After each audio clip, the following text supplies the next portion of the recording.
जय हिंद प्यारे बच्चों, मैं राहुल कुमार। स्वागत है आज के इस वीडियो में, जिसमें हम लोग एक नए चैप्टर के बारे में पढ़ने जा रहे हैं, जिस चैप्टर का नाम है प्यारे बच्चों त्रिभुज। इसके पहले वाले चैप्टर में हम लोगों ने नियामक ज्यामिति चैप्टर को बहुत ही अच्छे से कवर किया। आशा करता हूं वो सारे वीडियो आपको अच्छे लगे होंगे। और आज हम लोग एक नए चैप्टर ट्रायंगल त्रिभुज को लेकर के आए हैं। तो बच्चों ऑब्वियसली ये जो चैप्टर है थोड़ी सी लॉन्ग होने वाली, थोड़ी लंबी चैप्टर है, लेकिन आपको एकदम एक एक चीज समझ में आ जाएगा यदि आप शुरू से अंत तक इस वीडियो पे बने रहते हैं। तो आपको ये चैप्टर है ना, आज का ये क्लास और त्रिभुज से रिलेटेड जितने भी चैप्टर है ना, जितने भी एक्सरसाइज है, सारे एक्सरसाइज आपको अच्छे से समझ में आएंगे। ये चैप्टर लंबा इसलिए है क्योंकि इसमें टोटल 5 प्रश्नावलियां हैं, है ना। जैसे 6.1, 6.2, 6.3, 6.4 और 6.5, ये 5 टोटल प्रश्नावलियां हैं पर बच्चों, जिसमें हम लोग त्रिभुज के बारे में, त्रिभुज की बहुत सारी कसौटी समरूपता के बारे में हम लोग जानेंगे। पिछले क्लास 9th क्लास में हम लोगों ने इसमें सर्वांग समता चैप्टर के बारे में जाना था, और यहाँ पे हम लोग इस चैप्टर में समरूपता से रिलेटेड बातों को हम लोग क्या करेंगे, जानेंगे। तो आइए सबसे पहले हम लोग जानते हैं कि आखिर ये त्रिभुज, इसमें कौन कौन सी प्रश्नावलियों को पढ़ेंगे। तो सबसे पहले आप देख सकते हैं कि सबसे पहली जो प्रश्नावली है, इसमें आप 6.1 में है ना, समरूप आकृतियों के बारे में पढ़ेंगे। सबसे प्रश्नावली में क्या पढ़ेंगे, सबसे पहली प्रश्नावली में है ना, आखिर किस आधार पे आकृतियां, या त्रिभुज हो गया, या वृत्त हो गया, या चतुर्भुज हो गया, कैसे हम उनको समरूप कहेंगे, उसके बारे में इस चैप्टर में पढ़ना है। उसके बाद 6.2 चैप्टर में हम लोग को पढ़ना थेल्स प्रमेय के बारे में। किसके बारे में पढ़ेंगे, थेल्स प्रमेय, और इसके विलोम के बारे में पढ़ेंगे। ठीक है, एक बहुत ही अच्छा चैप्टर है। पूरा का पूरा ये चैप्टर प्रूफ पे, प्रमाणित पे आधारित है कि आखिर थेल्स प्रमेय होता क्या है, थेल्स प्रमेय को कैसे प्रमाणित करेंगे। और ये चैप्टर पे जो VVI होने वाला, क्योंकि ये प्रमेय जो है अक्सर बोर्ड में पूछे जाते हैं। उसके बाद 6.3 चैप्टर जो पढ़ेंगे वो त्रिभुज की समरूपता के आधार पर समरूपता प्रमेय के बारे में पढ़ेंगे, जिसमें टोटल 3 प्रकार का समरूपता, 3 से 4 प्रकार की समरूपता के बारे में हम लोग पढ़ेंगे। ठीक है, कितने, 3 से 4 प्रकार की समरूपता। जैसे कि क्लास 9th में हम लोग त्रिभुज की सर्वांग समता के बारे में पढ़े थे, लेकिन यहाँ पे हम त्रिभुज की समरूपता के बारे में पढ़ेंगे। उसके बाद 6.4 जो चैप्टर है वो समरूप त्रिभुज के क्षेत्रफल पे आधारित कुछ प्रमेय के बारे में जानेंगे। 6.4 चैप्टर में कि आखिर त्रिभुज के क्षेत्रफल के आधार पर हम लोग इसमें प्रमेय के जानेंगे। और 6.5 नंबर चैप्टर पे बच्चों, जो बिल्कुल पाइथागोरस प्रमेय और पाइथागोरस प्रमेय के विलोम पे आधारित है। जैसा कि हम लोग जानते हैं कि पाइथागोरस प्रमेय होता क्या, त्रिकोणमिति चैप्टर में भी हम लोग सीखे थे, कर्ण का जो स्क्वायर होता है, आधार स्क्वायर और लंब स्क्वायर के योगफल के क्या होता है, बराबर होता है। लेकिन हम यहाँ पे प्रूफ करेंगे। तो प्यारे बच्चों, ये जो 6.1 से लेकर 6.3 तक जो चैप्टर है वो आपको पूरे के पूरे सभी बोर्ड में, सभी डिस्ट्रिक्ट के बोर्ड में मिलेंगे, है ना, सभी स्टेट में बोलेंगे। बिहार में भी मिलेगा, राजस्थान में मिलेगा, यूपी भी मिलेगा और मध्य प्रदेश में मिलेगा। लेकिन ये जो 2 चैप्टर है वो सिर्फ और सिर्फ आपको बिहार बोर्ड में है। बाकी बोर्डों से इस चैप्टर को क्या किया है, हटा दिया गया है। तो हम लोग चूंकि बिहार बोर्ड से है तो बिल्कुल इस चैप्टर को पढ़ेंगे। ठीक है, तो आइए तो सबसे पहले आखिर समरूप आकृतियां कहते किसको है, उसके बारे में थोड़ा सा हम लोग डिस्कस करते हैं कि आखिर समरूप आकृति कहते किसको, उसके बारे में जानते हैं। तो सबसे पहले देखिए क्या होती है समरूप आकृतियां, उसके बारे में जानिए। सबसे पहले हम लोग फिगर डायग्राम से भी सीखेंगे कि आखिर समरूप आकृति कहते किसको है। सबसे पहले इसके डेफिनेशन से समझिए कि आखिर समरूप आकृति कैसे कहते किसको है।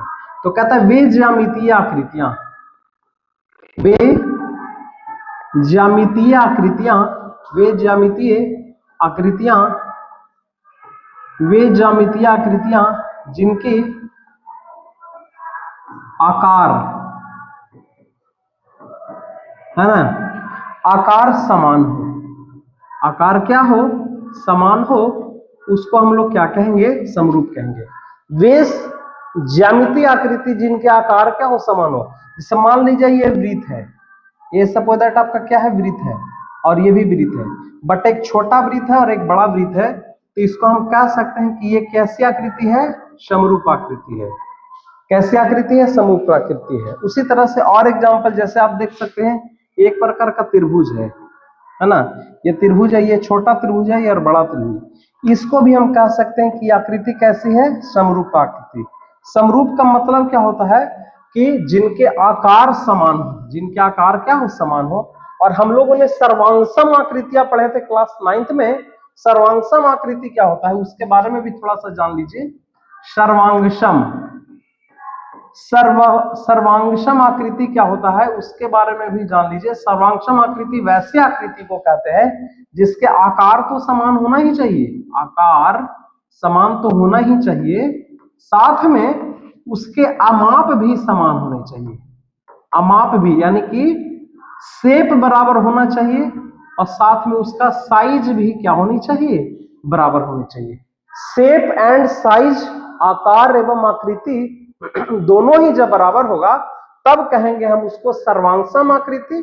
लेकिन समरूप आकृति किसको कहेंगे, वैसी ज्यामितीय आकृति जिसमें सिर्फ और सिर्फ आकार क्या हो, बराबर हो, उसको हम लोग क्या कहेंगे, समरूप आकृति कहेंगे। तो आइए देखिए कुछ डायग्राम को लेकर के आए आपके सामने, इससे आपको अच्छे से समझ में आएगा। अब देख सकते हैं कुछ वृत्त है, कुछ चतुर्भुज है और कुछ त्रिभुज है ना। सबसे पहले देखिए, जानिए क्या कि सर्वांगसम आकृति कहते किसको। देखिए आप यहाँ पे देख रहे होंगे ऊपर में लिखा हुआ है सर्वांगसम आकृति समान आकार और समान आमाप हो, है ना। सर्वांगसम आकृति वैसी आकृति को कहेंगे जिसमें देखने में भी एक जैसा लगे और उनके सभी माप भी क्या होने चाहिए, बराबर होने चाहिए, उसको कहेंगे सर्वांगसम आकृति। लेकिन समरूप आकृति में क्या है कि आकार भी समान होना चाहिए लेकिन अमाप समान होना आवश्यक नहीं है ना। मतलब साइज बराबर हो या ना हो उससे कोई मतलब नहीं है, सिर्फ और सिर्फ आकार क्या होना चाहिए, समान होना चाहिए। तो आइए देखिए कुछ फिगर है उससे हम थोड़ा सा समझते हैं। इन सारे फिगरों को हम नंबरिंग से सजा देते हैं। ये आपका पहला फिगर है, ये दूसरा फिगर है, ये फिगर नंबर 3 है, ये 4 है, ये 5 है, 6, 7, ये 8 है, और ये 9 नंबर फिगर है, ये 10 नंबर, ये 11 और ये 12 नंबर फिगर। यहाँ पे कुछ 12 फिगर है। सभी फिगरों के ऊपर मुआयना करेंगे। जैसे आप देख सकते हैं कि ये वाला फिगर और ये वाला फिगर देखने में बिल्कुल एक जैसा लग रहा है ना। मान लीजिए इसकी आकृति 3 सेंटीमीटर, सॉरी इसकी त्रिज्या 3 सेंटीमीटर, इसकी त्रिज्या मान लेते हैं 1 सेंटीमीटर, है ना, और इसकी त्रिज्या मान लेते हैं 4 सेंटीमीटर, और इसकी त्रिज्या मान लेते हैं 3 सेंटीमीटर। ठीक है, हम यहां से क्या कह सकते हैं, आप समझ सकते हैं कि देखने में तो सभी आकृति समान है ना। तो हम यहाँ पे लिख सकते हैं कि 1, 2, 3 और 4, ये जो 4 आकृतियां हैं वो समान आकार की है, समान आकार की है। आकार कैसा है, समान आकार है।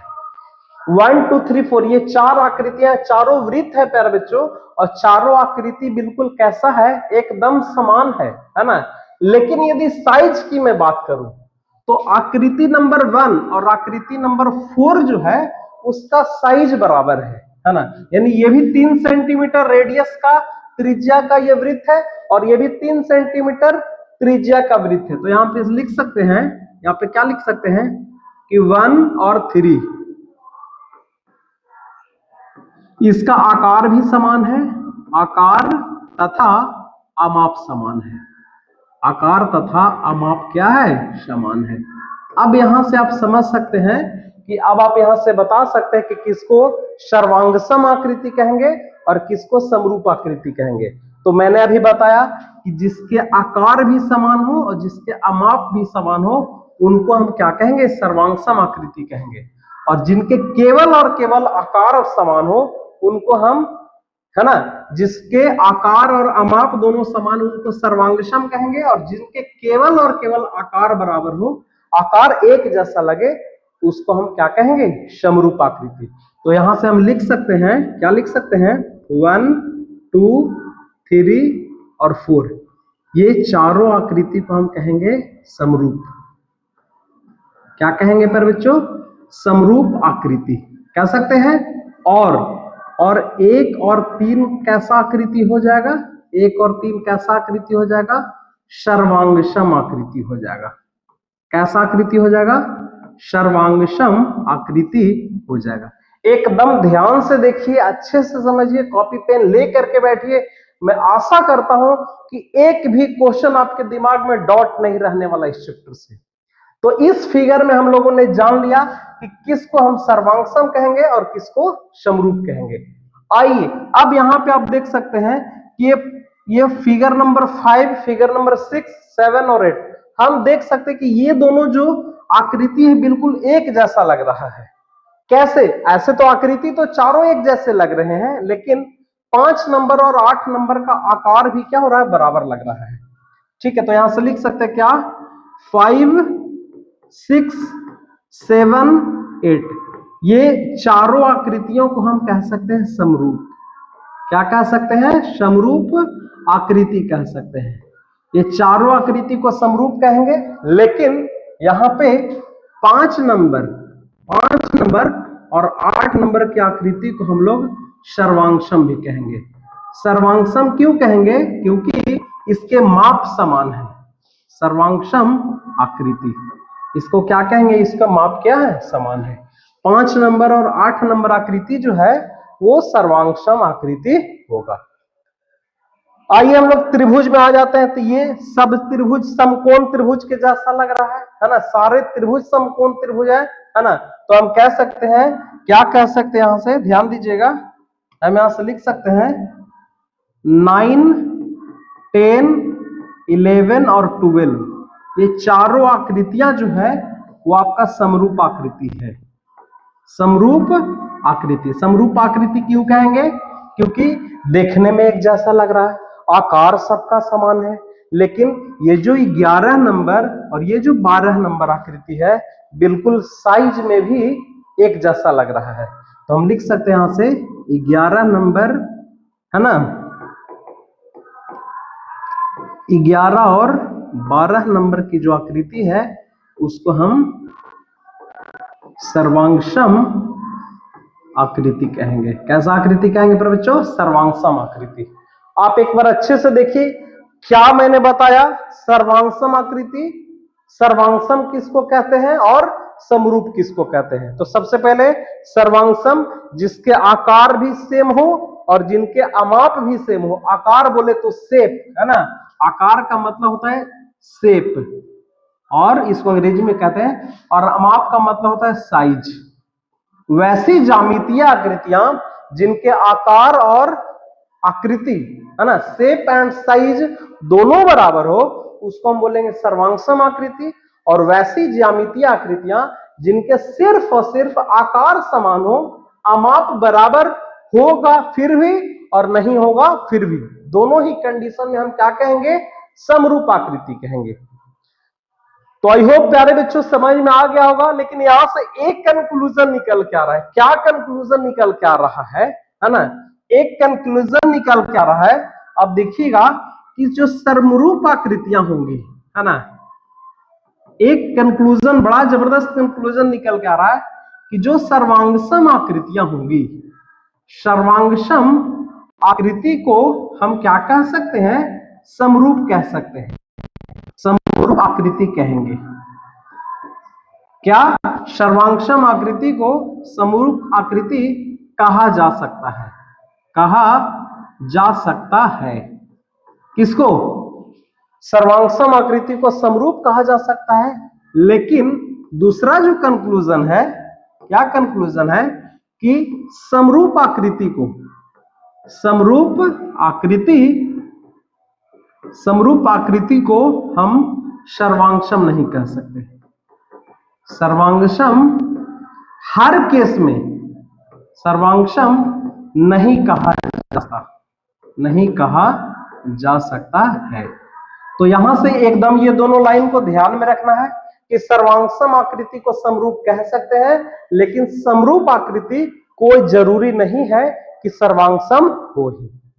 तो प्यारे बच्चों आशा करते हैं कि इस डायग्राम से ये जो कंक्लूजन जो निकला है ना, ये पूरा का पूरा इस स्लाइड से, इस डायग्राम से ये निकल गया क्या, कि समरूप आकृति को हम सर्वांगसम आकृति नहीं कह सकते हैं, लेकिन सर्वांगसम आकृति को हम समरूप कह सकते हैं, क्योंकि इसमें आकार समान होता है, समान अमाप नहीं होता, लेकिन इसमें आकार समान होता है, लेकिन अमाप हो भी नहीं सकता और हो भी सकता है और नहीं भी हो सकता है। तो प्यारे बच्चों एक बार अच्छे से इसको देख लीजिए, आशा करते हैं, उम्मीद करते हैं कि ये समझ में आ रहा होगा। ठीक है, बाकी इसके बहुत सारे क्वेश्चंस हैं, एग्जांपल्स हैं, उससे भी हम लोग इस चीज को समझ सकते हैं।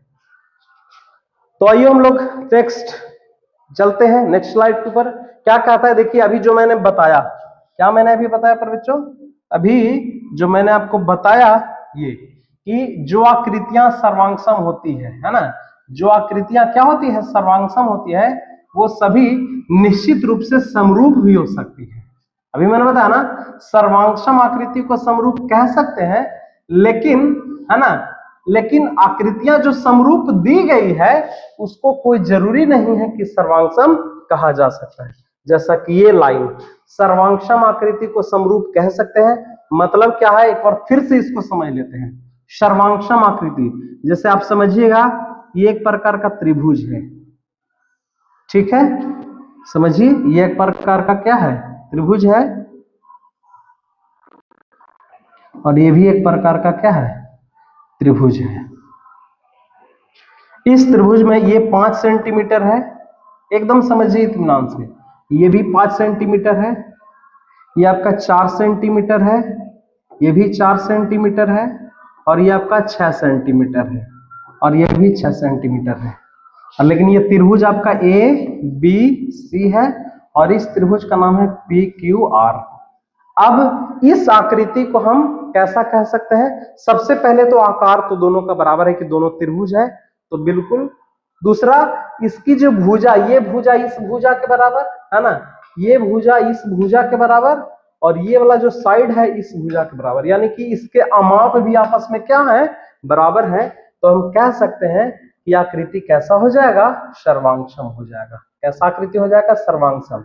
तो चूंकि ये सर्वांगसम है और इसके आकार बराबर है, तो हम कह सकते हैं कि ये आकृति जो होगा वो समरूप भी होगा। लेकिन यदि इसी का एक और एग्जांपल ले लें, ये एक बड़ा त्रिभुज है और हम एक छोटा त्रिभुज ले लेते हैं। आप सोच के देखिए कि त्रिभुज जब छोटा हो गया तो साइड तो बिल्कुल बराबर नहीं होंगे, साइड बराबर नहीं होंगे, तो हम इसको नहीं कह सकते हैं ये आपका सर्वांगसम नहीं है, लेकिन समरूप होगा। क्यों? क्योंकि दोनों तो त्रिभुज है, दोनों का आकार सेम है, तो दोनों त्रिभुज समरूप होगा, है ना। तो सर्वांगसम आकृतियां को समरूप आकृति कहा जा सकता है। ये दोनों सर्वांगसम है तो इसको समरूप भी कह रहे हैं। लेकिन जो आकृति समरूप है, हालांकि ये दोनों आकृति समरूप है, लेकिन इसको सर्वांगसम हम नहीं कह सकते क्योंकि इसके आकार बराबर नहीं है। तो प्यारे बच्चों, आई होप ये समझ में आ गया होगा, मेन यही चीज है, सर्वांगसम और समरूप। सर्वांगसम तो खैर हम लोग 9th में पढ़े थे, उससे हमको कोई मतलब नहीं, यहाँ पे आपको सिर्फ और सिर्फ समरूप समझना है। और एक चीज और यहां से समझिए कि सर्वांगसम आकृतियों को कैसे सूचित किया जाता है प्यारे बच्चों, इस तरह से सूचित किया जाता है, 2 लाइन ऊपर में एक ऐसे, और समरूप आकृति को सिर्फ एक इस तरह से एक लाइन से इसको सूचित किया जाता है। ये समरूप आकृति सूचित करने का, और ये सर्वांगसम जो कि क्लास 9 में हम लोग सीखे थे। तो फिर बच्चों आई होप समझ में आ गया होगा। आइए हम लोग नेक्स्ट स्लाइड पे जो थे उसके ऊपर बात करते हैं। जैसा कि हमने इसको जान लिया, अब क्या कहते हैं कि भुजाओं की समान संख्या वाले 2 बहुभुज समरूप होते हैं। अब यहां से कुछ क्राइटेरिया है, त्रिभुज के या भुजाओं के या 2 से अधिक भुजाओं की संख्या, है ना, जब अधिक भुजा बहुभुज के समरूप होने की क्राइटेरिया क्या है कि उनके संगत कोण बराबर होने चाहिए। सबसे पहला क्राइटेरिया क्या है कि उनके संगत कोण क्या होने चाहिए, बराबर होने चाहिए। और दूसरा, उनकी सभी संगत भुजाओं का अनुपात बराबर। अनुपात का मतलब जैसे मान लीजिए A/B है, मतलब A/B, यही इसका अनुपात होता है। तो दो बहुभुज समरूप कब होगा? जब उसके संगत कोण बराबर होंगे और उनकी संगत भुजाओं का अनुपात क्या होगा? बराबर होगा। उसको समझने के लिए आइए इस डायग्राम को थोड़ा सा देखते हैं। ठीक है, क्या है डायग्राम पर बच्चों? थोड़ा ध्यान दीजिएगा। इस डायग्राम से हम लोग को बखूबी हम लोग को समझ में आएगा। देखिए, चलिए, तो सबसे पहले इस फिगर में हम लोग क्या देख सकते हैं कि एंगल डी कितना डिग्री है। एंगल यहाँ पे ये देखिए, ए कितना डिग्री? 105 डिग्री, और यहाँ पे पी भी 105 डिग्री। तो यहाँ से लिख सकते हैं एंगल ए बराबर एंगल पी कितना डिग्री है? 105 डिग्री। ठीक है। अच्छा, एंगल बी कितना है यहाँ पे? Angle B 100 degree. इसमें एंगल क्यू 100 डिग्री है, यहाँ पे एंगल क्यू भी क्या है? 100 डिग्री है। ठीक है। उसके बाद यहां से देख सकते हैं एंगल सी कितना डिग्री है?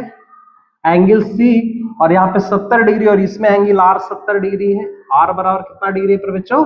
70 डिग्री है। उसी तरह से यहाँ पे एंगल डी 85 डिग्री है, और एंगल एस कितना डिग्री है? 85 डिग्री। यहाँ पे लिख सकते हैं एंगल डी बराबर एंगल एस बराबर आपका कितना डिग्री? 85 डिग्री। तो यहां से देखने में ये पता लगा कि संगत कोण बराबर है। क्या है? यहां से लिख सकते हैं कि संगत कोण क्या है? बराबर है। लिख सकते हैं यहाँ पे क्या? संगत कोण बराबर। तो पहला क्राइटेरिया तो उनके संगत कोण बनाओ। दो बहुभुज के समरूप होने का क्या कसौटी है? क्या है ना, रूल है कि उनके संगत कोण बराबर होने चाहिए। तो संगत कोण तो यहाँ पे देख रहे हैं कि बराबर हो गया। अब थोड़ा भुजा के अनुसार चलते हैं, तो ए बी और पी क्यू का रेशियो निकालते हैं। ए बी और बटा पी क्यू कितना हो जाएगा? तो ए बी का वैल्यू कितना है? 1.5, और पी क्यू का मान कितना पर बच्चों? 3 है। ठीक है, तो पी क्यू का मान यदि 3 रखते हैं तो क्या हो जाएगा? पी क्यू का मान यदि 3 रखेंगे तो 1.5 3 को काटेगा 1/2 बार में, है ना। उसी तरह से बीसी और बटा क्यू आर क्या हो जाएगा? देख सकते हैं बीसी बटा क्यू आर क्या हो जाएगा? बीसी का वैल्यू है 2.5, और क्यू आर का वैल्यू कितना है? 5। ये आपका हो जाएगा 1/2। उसी तरह से डीसी बटा एस आर क्या हो जाएगा? डीसी बटा एस आर, डीसी का वैल्यू कितना है? 2.4, और एस आर का वैल्यू कितना है? 4.8। ये आपका 1/2 हो जाएगा, है ना। उसी तरह से एक और निकाल लेते हैं, एडी अपॉन पीएस, है ना। एडी बटा एसपी या पीएस क्या हो जाएगा? एडी का वैल्यू 2.1 है, और एसपी कितना है? 4.2। इसको जो हल करेंगे तो ये भी आपका 1/2 है। तो देखने में क्या पता चला? यहाँ पे भुजाएं भी क्या है? समानुपातिक है। यहां से लिख सकते हैं अतः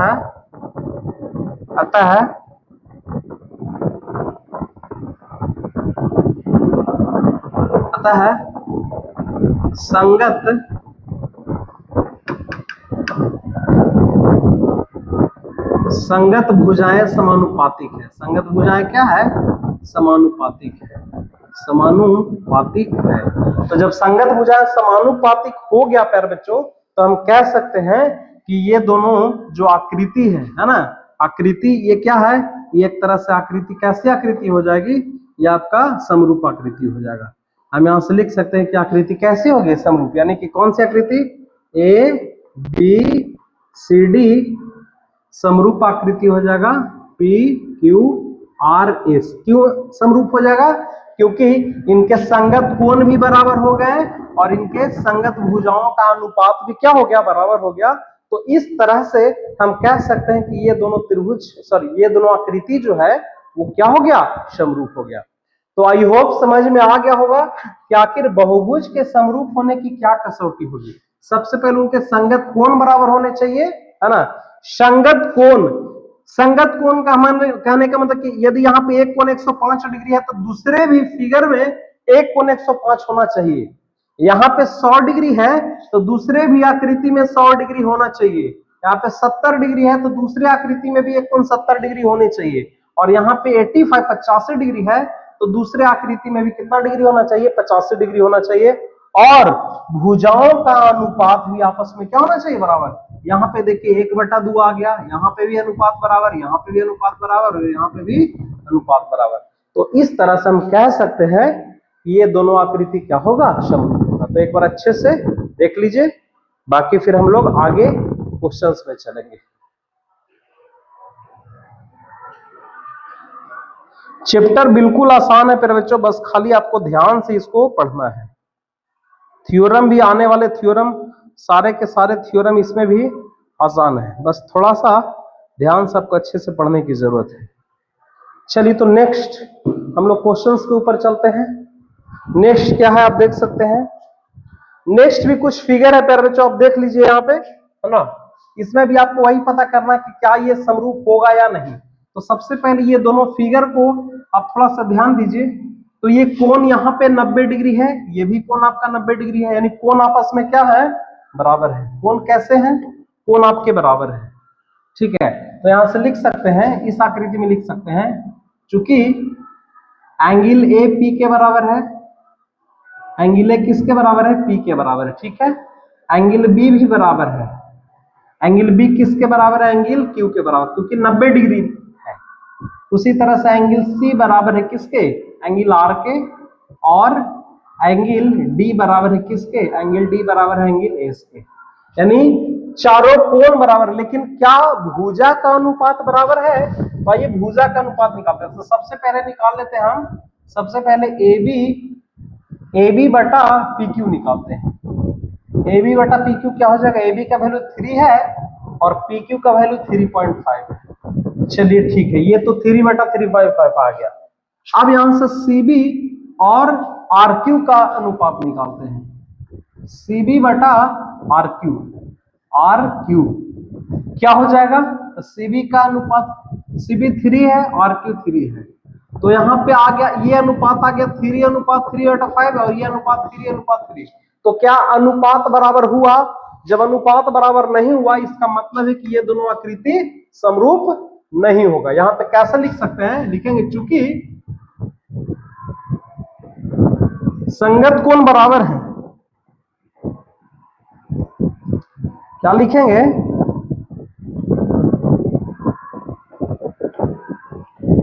चूंकि संगत कोण क्या है, बराबर है,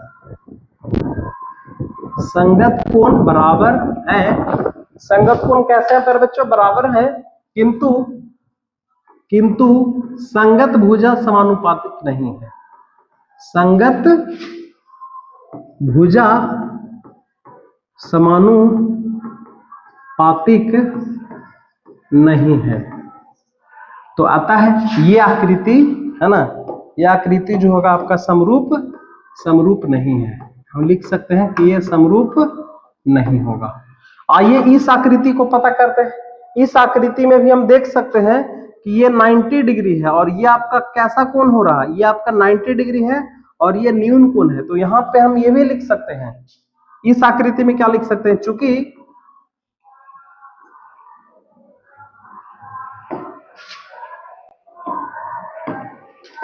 लिखेंगे चूंकि इनके संगत कोण बराबर नहीं है, संगत कोण बराबर नहीं है, संगत कोण बराबर नहीं है। हालांकि भुजा का अनुपात बराबर, देखिए 2.1 का डबल 4.2 हो जाएगा, यहाँ पे भी 4.2 हो जाएगा, यहाँ पे भी 4.2 हो जाएगा और यहाँ पे भी 4.2 हो जाएगा। संगत भुजा समानुपातिक है, लेकिन संगत कोण तो बराबर नहीं ना है। तो जब संगत कोण बराबर नहीं है तो इसीलिए लिख सकते हैं, अतः आकृति समरूप नहीं होगा, समरूप नहीं होगा, क्योंकि आकृति को समरूप होने के लिए दोनों ही क्राइटेरिया को फॉलो करना पड़ेगा, है ना, दोनों ही कंडीशंस को फॉलो करने पड़ेंगे।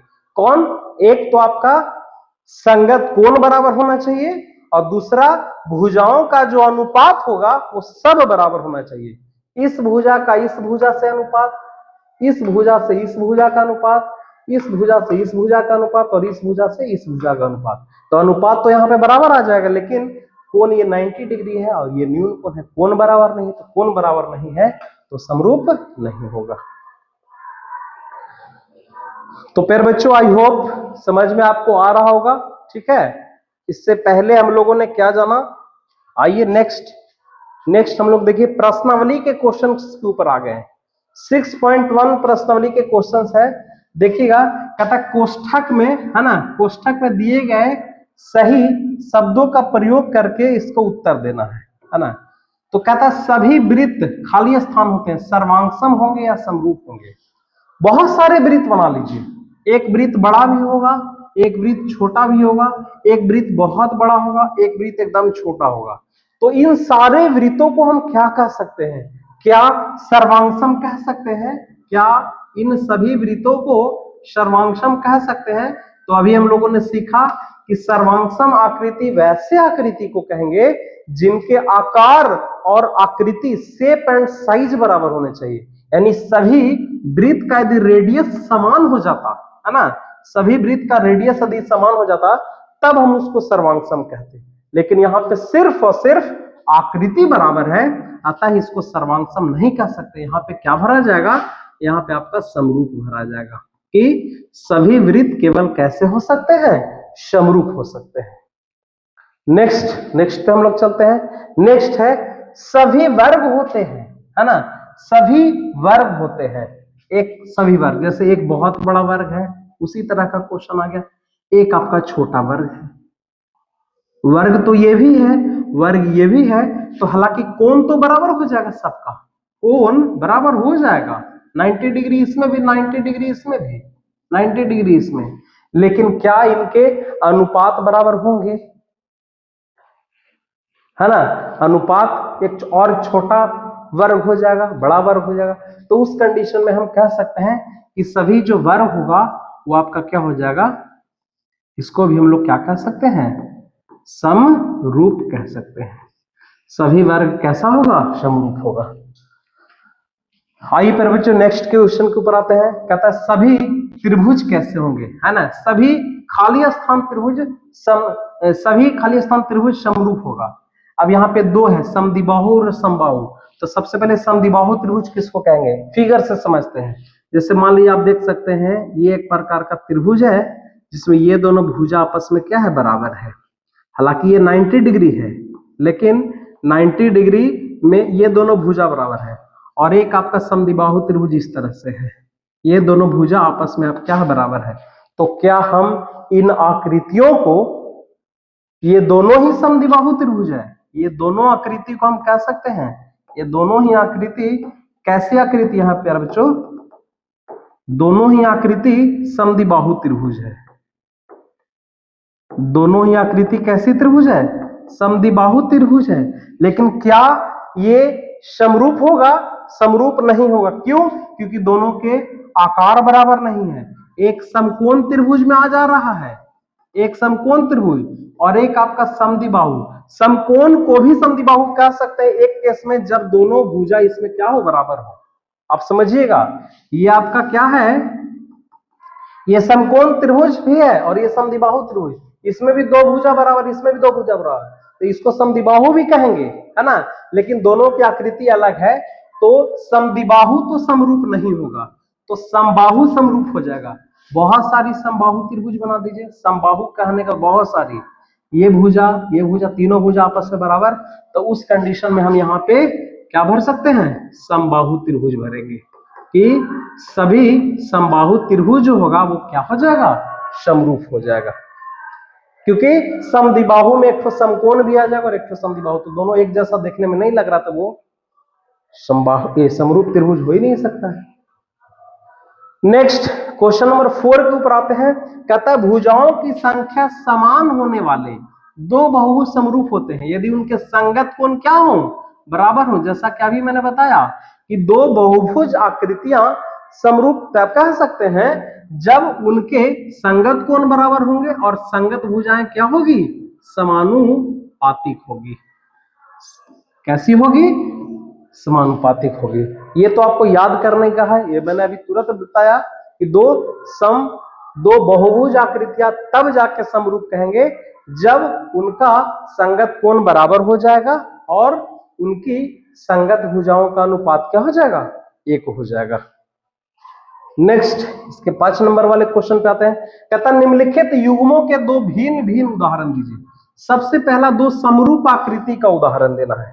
कैसी आकृति का उदाहरण देना है बच्चों? समरूप। तो पहला आ जाइए, सबसे पहले समरूप आकृति का उदाहरण, समरूप आकृति का उदाहरण, वैसी आकृति जो समरूप है। तो समरूप आकृति त्रिभुज बना दीजिए, है ना, ये आपका समरूप आकृति है।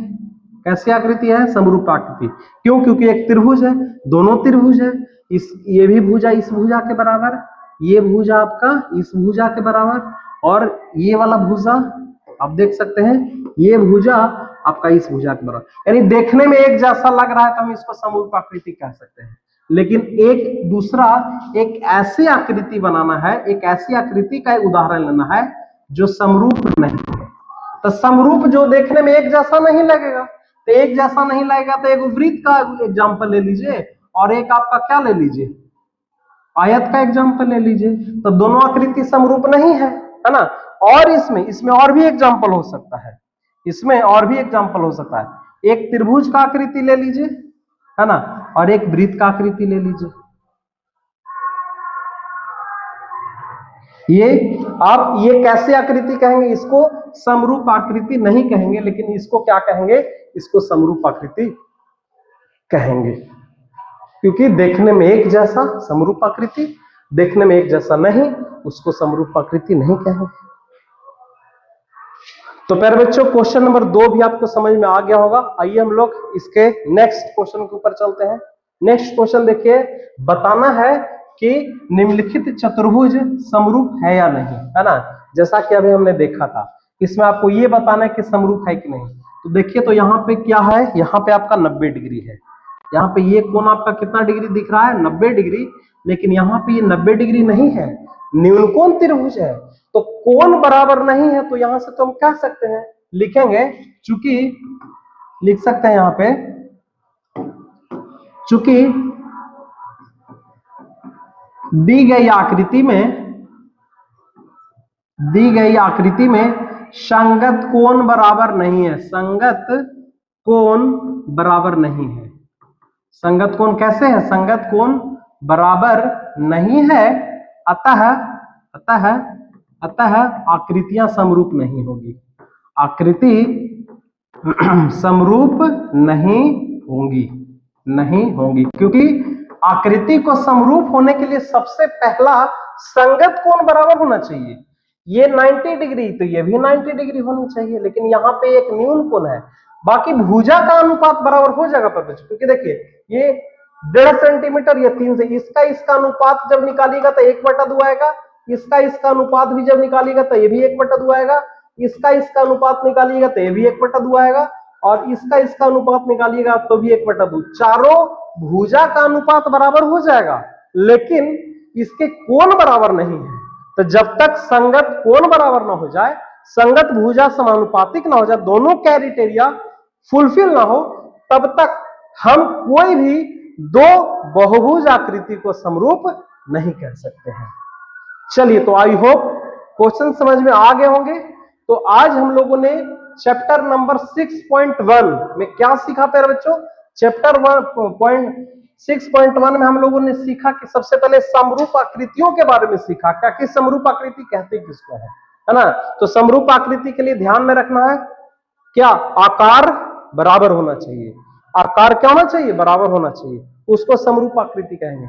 लेकिन उसके बाद एक चीज और क्या ध्यान में रखना है कि आकार बराबर होने से नहीं होगा, उसके संगत कोण बराबर हो जाए और संगत भुजा एक ही अनुपात में हो जाए, तब हम उसको कह सकते हैं कि आकृति कैसे थी? समरूप। तो और आज हम लोगों ने क्या पढ़ा? प्रश्नावली 6.1 के, है ना, 6.1 के जो छोटे छोटे क्वेश्चन थे, आसान क्वेश्चन थे प्यारे बच्चों, उन सारे क्वेश्चनों को हम लोगों ने क्या क्या कवर किया, जो कि बिल्कुल समरूप आकृति के ऊपर आधारित क्वेश्चन था। तो आशा करते हैं कि आज का ये क्लास अच्छा लगा होगा, है ना, समझ में आ गया होगा प्यारे बच्चों। ये बेस है, त्रिभुज का बेस है, इसको हम लोग समझते चलना है।